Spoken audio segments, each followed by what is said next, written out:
Good morning. Cambium structure and function part 5। आज हम सेपवुड heartwood क्या है इसके बारे में अध्ययन करेंगे।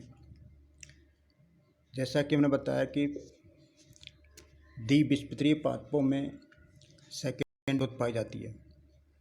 सेकेंडरी ग्रोथ वेस्कुलर कैम्बियम की एक्टिविटी के द्वारा होती है।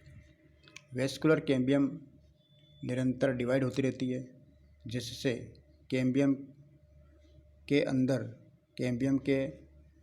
अंदर की ओर तने के केंद्रीय भाग में द्वितीयक जाइलम बनता है तथा कैम्बियम से बाहर अर्थात तने के परिधीय भाग में द्वितीयक फ्लोएम निर्मित होता है। जैसे ही वृक्षों की अधिक आयु हो जाती है और तने में द्वितीयक वृद्धि होती रहती है, तो उनमें पहले से बना हुआ द्वितीयक जाइलम निष्क्रिय हो जाता है। यह भाग तने के केंद्र में स्थित रहता है, जो कि वेस्कुलर कैम्बियम से अधिक दूर तने के केंद्रीय भाग में पाया जाता है। वेस्कुलर कैम्बियम के निकटतम द्वितीयक जाइलम सक्रिय होता है और वह वाटर कंडक्शन का कार्य करता है, लेकिन वेस्कुलर कैम्बियम से दूरस्थ तने के केंद्रीय भाग में जो जाइलम पाया जाता है वह जाइलम निष्क्रिय जाइलम में परिवर्तित हो जाता है। चूँकि निष्क्रिय होने का कारण यह है कि इसकी निकटतम जो पैराट्रेकियल पेरेन्काइमा से पिट के थ्रू जाइलम वेसल्स में गुब्बारे नुमा संरचनाओं, जिसे हम टाइलोसिस कहते हैं, वो अधिक मात्रा में निर्मित हो जाते हैं और इन टाइलोसिस के भीतर अनेक प्रकार के वेस्ट मटेरियल, जो प्लांट के लिए वेस्ट मटेरियल है, लेकिन हमारे लिए यानी ह्यूमन बीइंग्स के लिए बहुत ही उपयोगी पदार्थ हैं। क्योंकि प्लांट में कोई एक्सक्रीटरी सिस्टम तो डेवलप होता नहीं है, इसलिए यह अपना जो एक्सक्रीशन है वो कुछ विशेष प्रकार की संरचनाओं में जमा कर देता है। तो इस टाइलोसिस के भीतर अनेक प्रकार के वेस्ट मटेरियल, जिनमें रेजिन, टैनिन, तेल आदि पदार्थ भर जाते हैं। ये पदार्थ हमारे लिए बहुत ही उपयोगी है। इनमें जैसे चंदन है तो सेंटेलम, इनका बोटेनिकल नेम है सेंटेलम, तो ये भी चंदन बहुत उपयोगी हमारे लिए। कत्था, जो पान बनाया जाता है कत्था से, तो कत्था जो है अकेशिया कटेचु प्लांट है, अकेशिया कटेचु से प्राप्त किया जाता है। इसी तरीके से एक डाई है हिमेटोजाइलिन डाई है। वह डाई सिजल पिनियसी फैमिली का एक प्लांट है, उसका नाम है हिमेटोजाइलिन कैम्पेचियनम। आप स्पेलिंग नोट कर सकते हैं, हिमेटोजाइलिन HAEMATOXYLIN, हिमेटोजाइलिन। स्पीशीज़ केयरफुली नोट करिए, कैम्पेचियनम CAMPECHIANUM, कैम्पेचियनम सिजल पिनियसी प्लांट फैमिली का ये ट्री है, हिमेटोजाइलिन कैम्पेचियनम। इससे हमें डाई हिमेटोजाइलिन, जो कि हिस्टोलॉजिकल स्टैंड, न्यूक्लियर स्टैंड में इसको काम में लिया जाता है, यह भी हमारे लिए बहुत ही उपयोगी है। इसी प्रकार एक रेड डाई है सेंटेलिन, यह भी एक ट्री है जिसे हम कहते हैं रेड सैंडलवुड, टेरोकार्पस सेंटेलाइनस। स्पेलिंग है PTEROCARPUS, टेरोकार्पस सेंटेलाइनस, SANTALINUS, टेरोकार्पस सेंटेलाइनस से प्राप्त किया जाता है, ये डाई है। इस प्रकार सेकेंडरी वुड का तने के केंद्रीय भाग में स्थित जो वुड है, जिनमें ये टाइलोसिस पाए जाते हैं, यह वुड जो है वाटर कंडक्शन में इसका कोई इम्पोर्टेंट रोल नहीं है। यदि इस वुड को हम ओल्ड ट्रीज में से निकाल भी दिया जाए तो प्लांट पे कोई इसका प्रभाव नहीं पड़ता है। इस वुड को हम कहते हैं हार्ट वुड।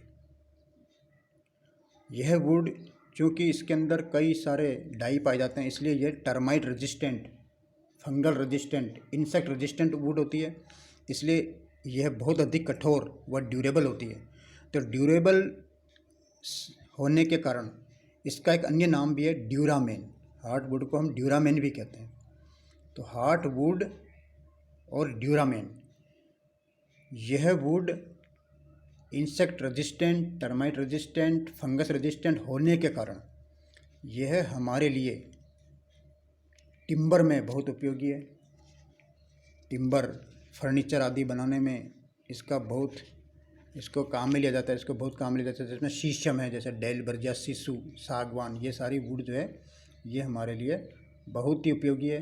फर्नीचर आदि बनाने के लिए बहुत अधिक उपयोगी है, क्योंकि इस पर किसी प्रकार का बैक्टीरिया, कवक, फंगस, टर्माइट आदि का आक्रमण नहीं होता है, रेजिस्टेंट है। इसलिए इस वुड को हम हार्ट वुड और ड्यूरामेन भी कहते हैं। अब हम आते हैं सेप वुड में। सेप वुड जो है बिल्कुल वेस्कुलर कैम्बियम के जस्ट निकटतम जो जाइलम है, जो सेकेंडरी जाइलम है, वह सेप वुड को निर्मित करता है। यानी सेकेंडरी वुड का बाहरी परिधीय भाग जो नई या यंग सेल्स का बना होता है, उसे ही सेप वुड कहते हैं। सेप वुड को एक अन्य नाम है, जैसे हमने हार्ट वुड के लिए ड्यूरामेन नाम दिया, इसी प्रकार सेप वुड के लिए एक नाम है एल्बर्नम। स्पेलिंग है ALBURNM, एल्बर्नम कहते हैं।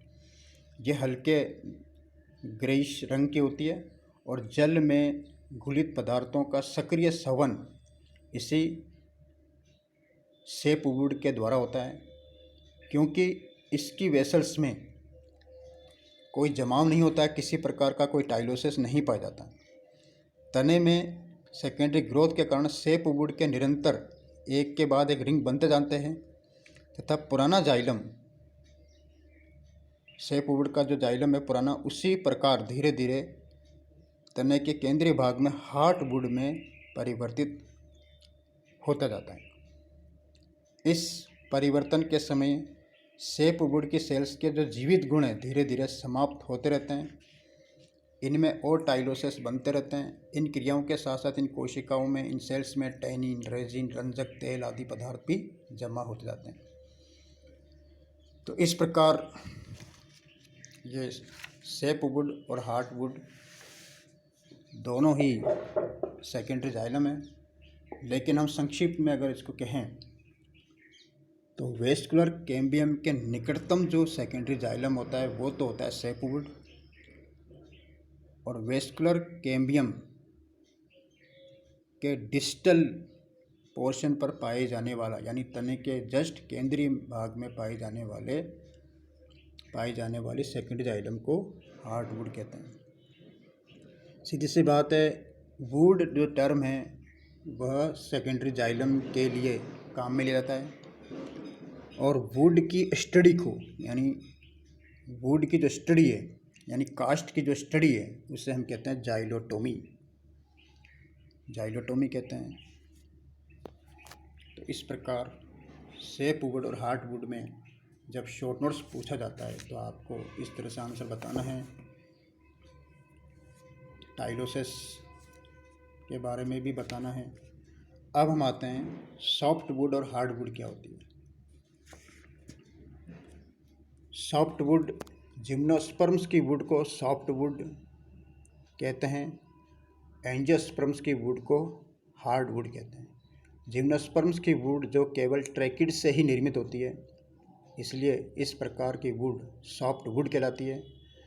जबकि एंजियोस्पर्म्स की वुड जो ट्रैकिड्स, वेसल्स दोनों से निर्मित होती है, इसलिए इस वुड को हार्ड वुड कहते हैं। Thank you.